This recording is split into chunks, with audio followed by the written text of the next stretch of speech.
Welcome to the Aquest podcast. This is a special edition. Conversations with and for the Irish authorised funds industry with your host, Daniel Lawler. This episode specifically is inspired by Funds Ireland MiniCon, a virtual conference taking place week commencing the 2nd of November 2020 and for the funds industry. CP86, the final chapter, transforming challenge into best practice. RSVP over at www.fundsirelandminicon.com. Hello podcast listeners and welcome to the Aquest podcast with me, Danny Lawler.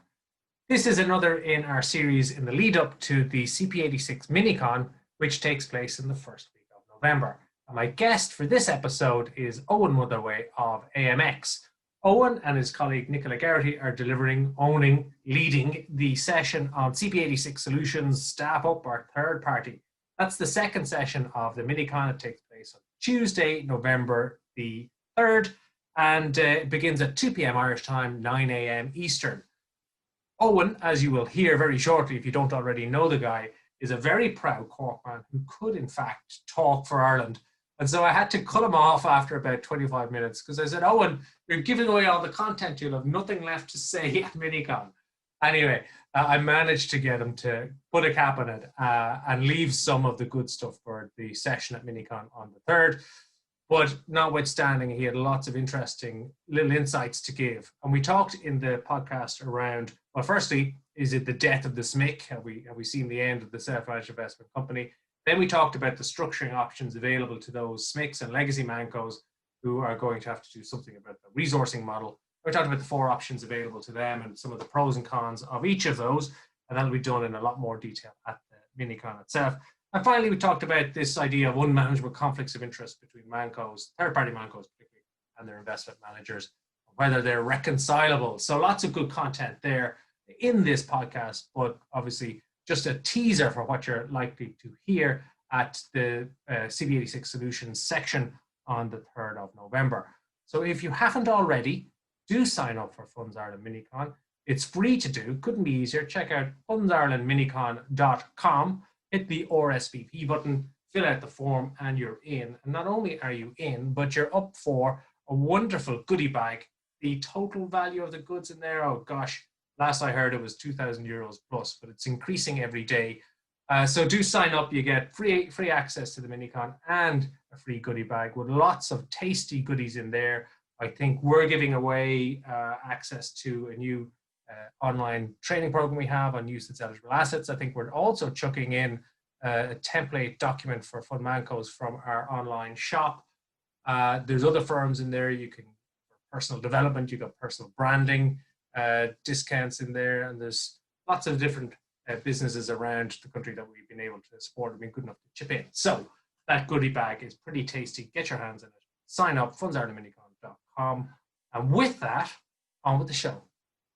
Hello, Eoin Motherway, and welcome to the Aquest podcast. Great to have you on the show. How is lockdown life in County Cork? Thanks, Danny. Delighted to be here. It's been interesting. I think everyone has had a slightly different experience.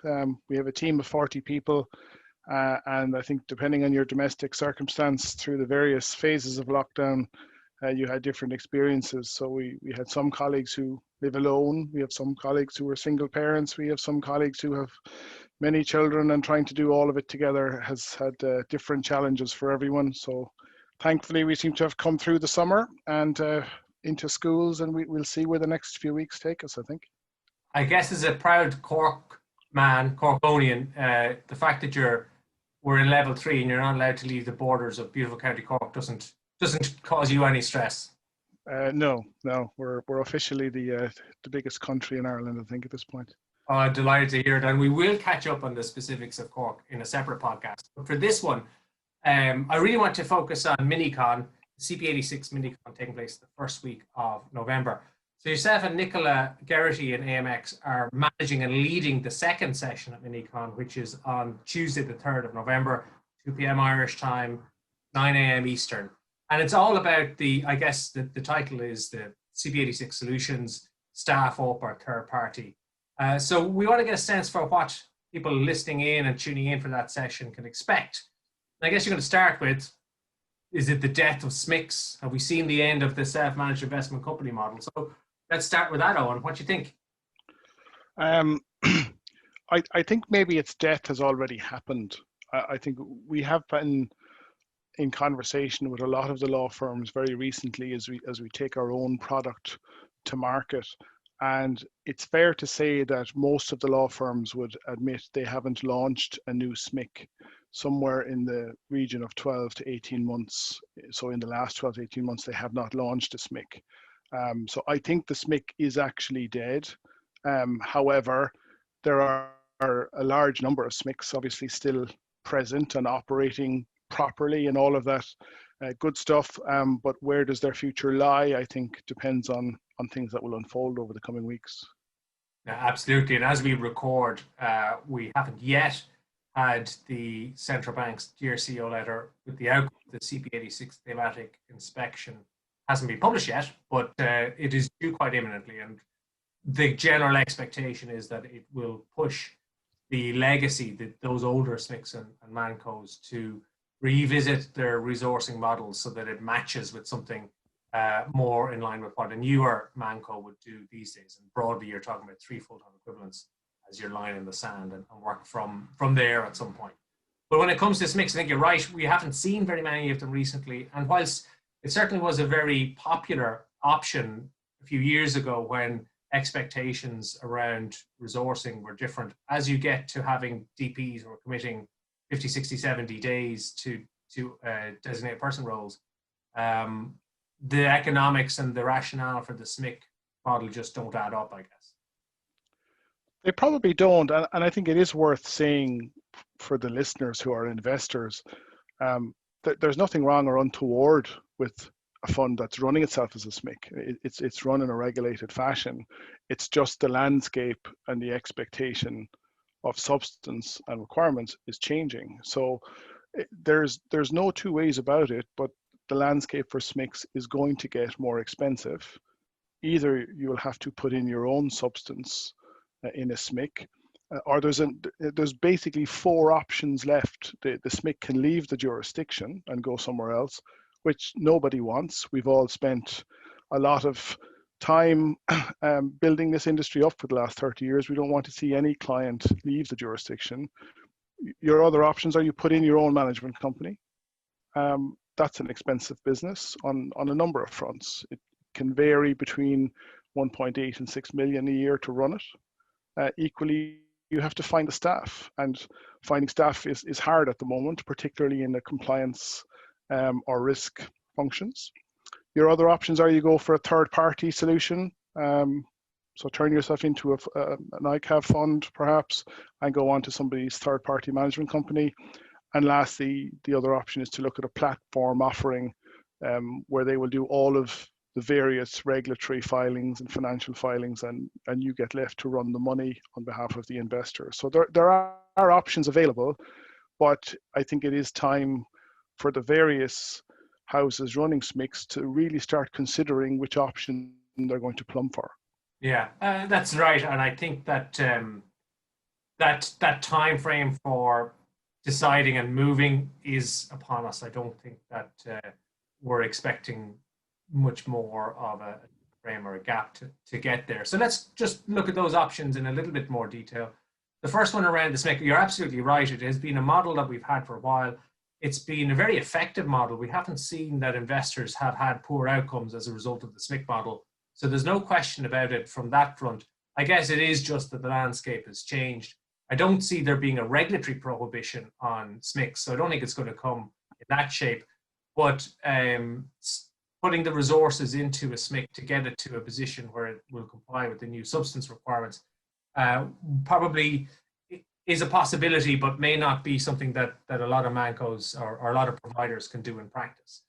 Because when you're talking about this amount of time commitment from across this range of DPs, it's going to be a challenge to get DPs who can commit that amount of time into that kind of structure. You say that's fair, so it's likely to be the economics and the practicalities that see the SMICs kind of mostly migrate away from this model rather than anything on the regulatory front specifically.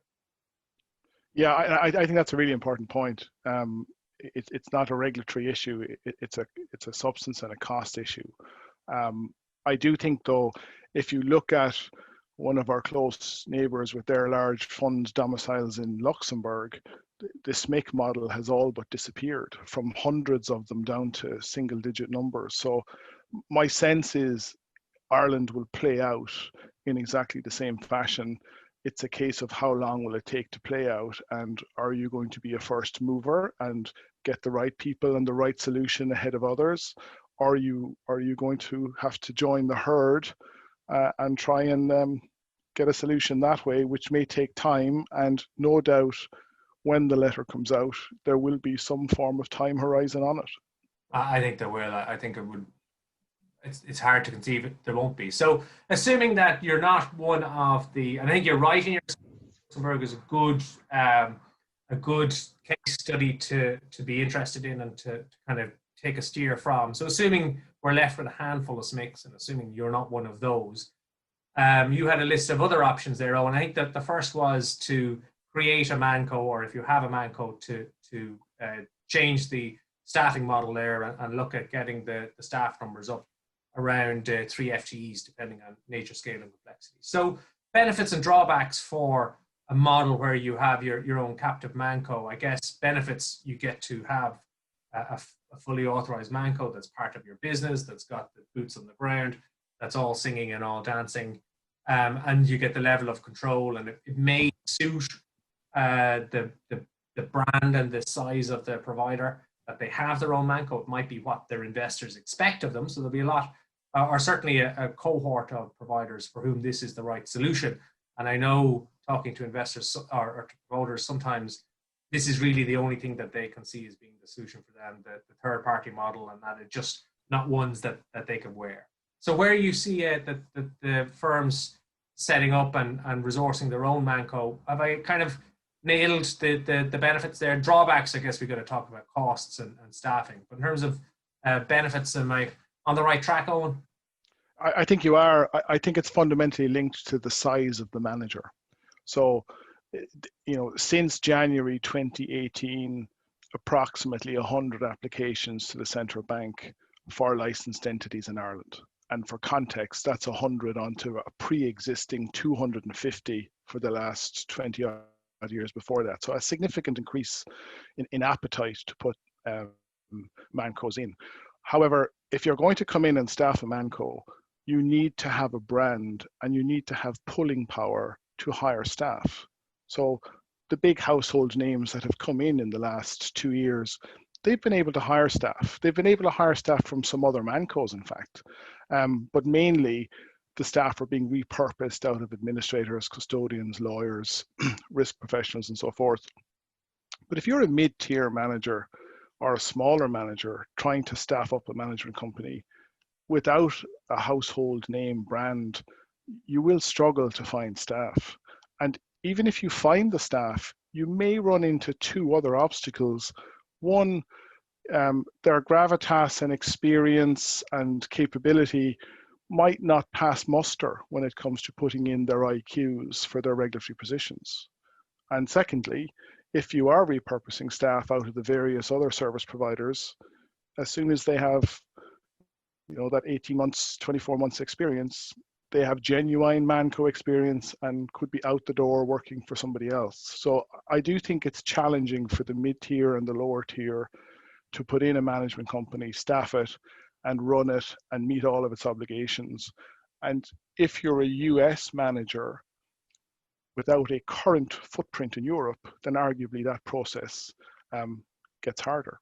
Yeah, I think it's a good point you've made there. Like it's a labor market that has a talent pool, but it's not infinite. There's going to be demand and stresses there. I think there are published numbers. I mean, the Indicon report for Irish funds, which is not that old, has 16,000 people in the funds industry across the various providers. If you look at the number of management companies in existence pre-January 2018 that have no substance, it's in or around the 200 mark. right? So you put 3 or 4 on that, all of a sudden you're looking for the bones of 1,000 staff out of a footprint of 16,000, and you're looking for that 1,000 to have experience and savvy and gravitas and all those things to do oversight and run a management company. This isn't running a production line, it's running a management company for your client assets. So it is going to be a constriction point when it comes to resourcing. And those numbers are before you even get to looking at SMIC conversions. Yeah. Well, I wouldn't say they have no substance. I'd say that they demonstrate substance to close oversight and control on a day-to-day basis, and their staffing model is a bit different than we'd see today. But correct, there are different solutions in place currently. Yeah. So just talk about then, if you have a sense for, I know whenever you talk to anybody about this, it boils down quite quickly the conversation to cost. So what are the costs of having your own ManCo that does all of the things it needs to do, and what kind of AUM figure then is, you know, the point that you be at, that in order to make this really a very attractive or even viable business option? Do you have a sense for that?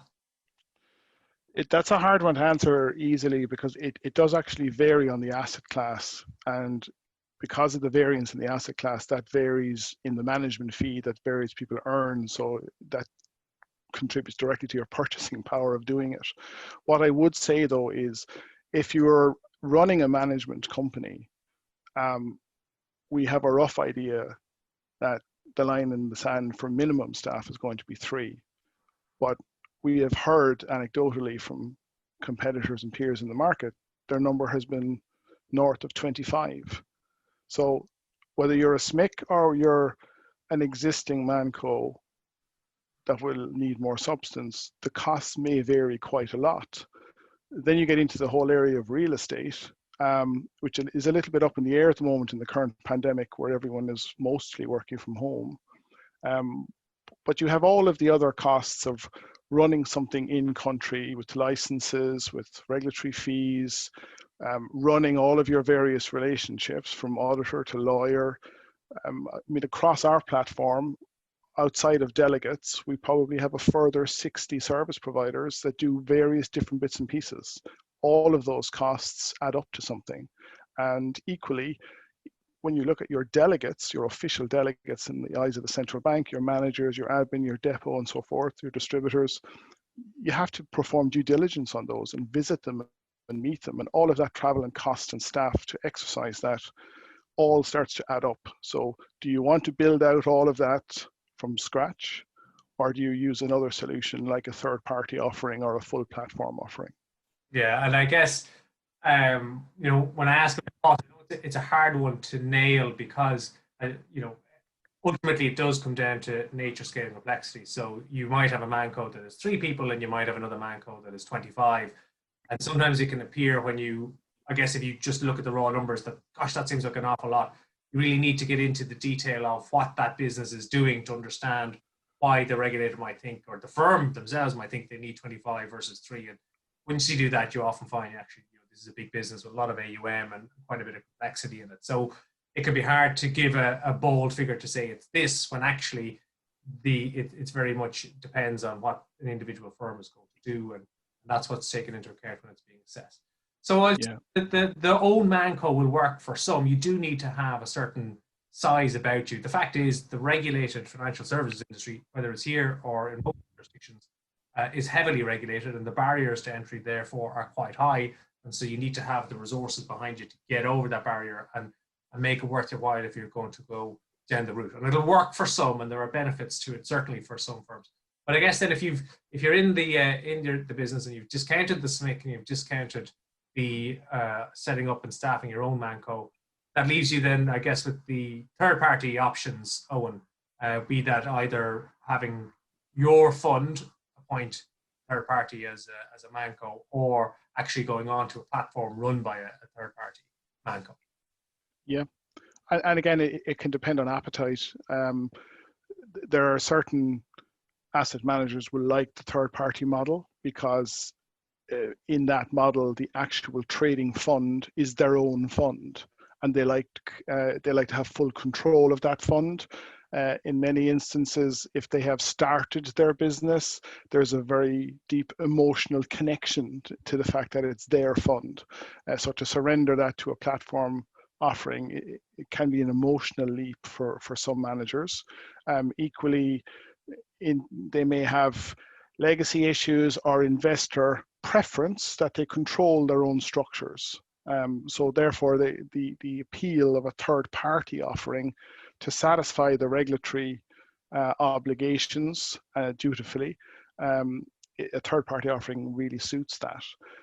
On the flip side, if what you're good at is running and managing monies, and you're not so good at the other stuff of running all of your service providers and all of your intricate parts that contribute to the overall product, or if you're not in or near jurisdiction, a platform offering is a great solution, because you get to focus on what you're good at, and you get the benefits of a platform where the platform has purchasing power that you benefit from. And the bigger the platform, the sliding scale of rate cards kicks in, and that benefit accrues back to the fund and back to your end investor and the end saver if it's a pension scheme investor. So it is horses for courses, I think. And that's about it, really. That's about it. And I know at the MiniCon session on the 3rd of November, you guys are kind of be teasing some of the potholes with, let's say, you go down the route of a third party, the things that you look out for as you select, as you make your decision, and then as you transition, I guess, learning from what others have learned going before you. But I guess the key point, though, is if you find that you are the promoter or the operating a SMIC or a ManCo that has that older resource model, and you now find you've got to do something different, there are options out there, each of them with their pluses and minuses. And I think as you work through the four, or if you had another European presence that you could passport in, which will happen, I guess, in a small number of cases. But as you work through them, I guess you land in a solution. There'll be one there that will work for you, and they'll probably jump out compared to the other ones. So hopefully that session on the 3rd, Eoin, will help people frame their thinking and probably leave the session thinking, yeah, I already know which of the four is going to work for me. Yeah, hopefully clients already have a sense of this. And if they don't, then I think coming along on the 3rd, we hope to tease out the various parts of that.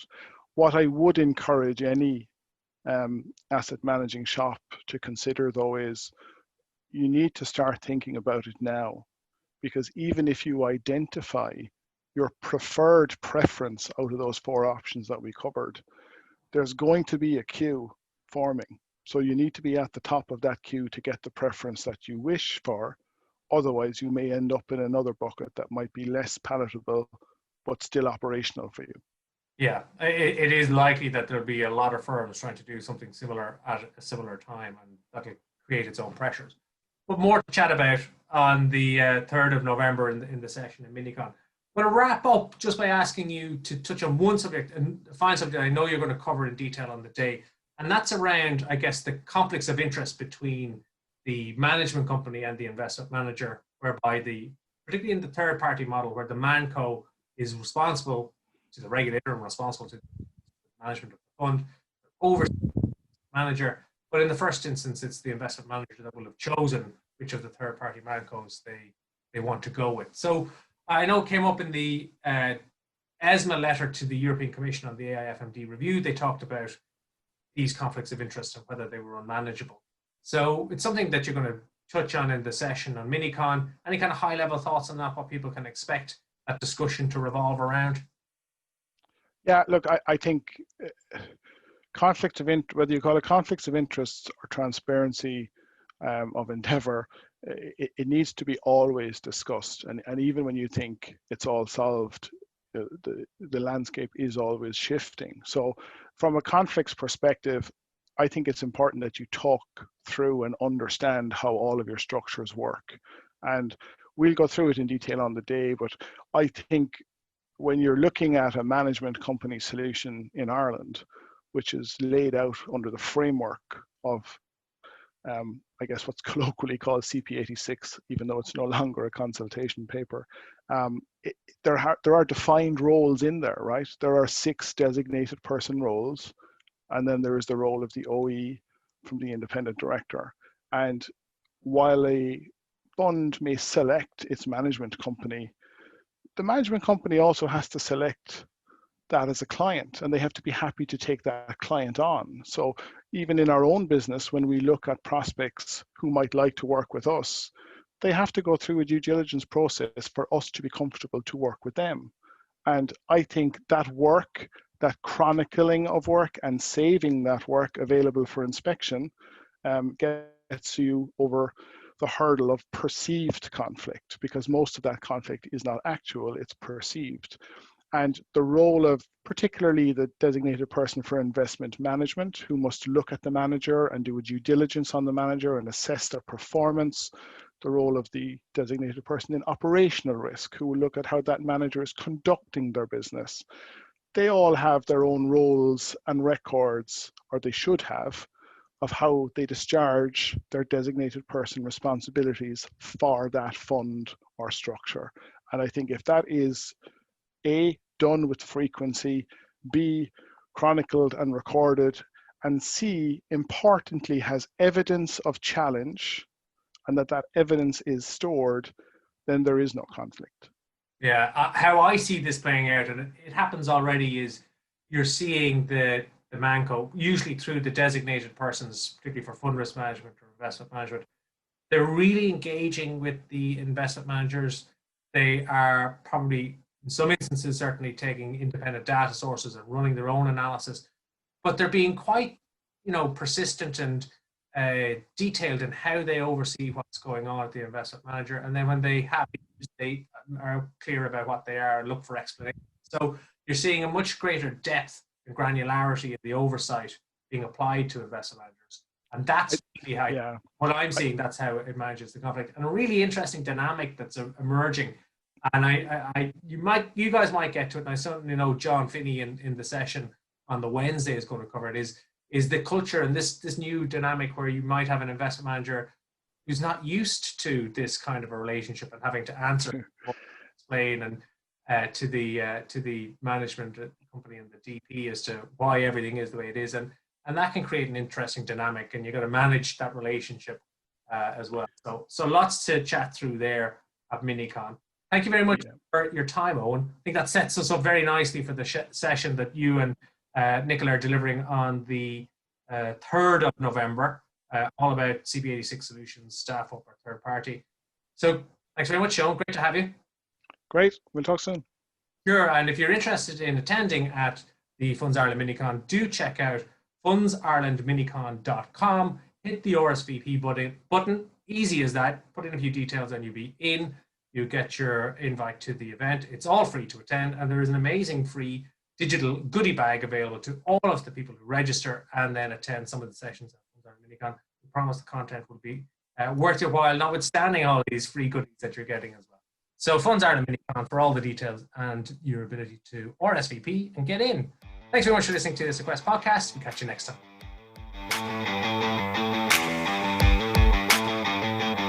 You've been listening to the Aquest podcast, a special edition. Conversations inspired by Funds Ireland MiniCon. RSVP at www.fundsirelandminicon.com. For more information about Aquest or Daniel Lawler, visit www.aquest.ie.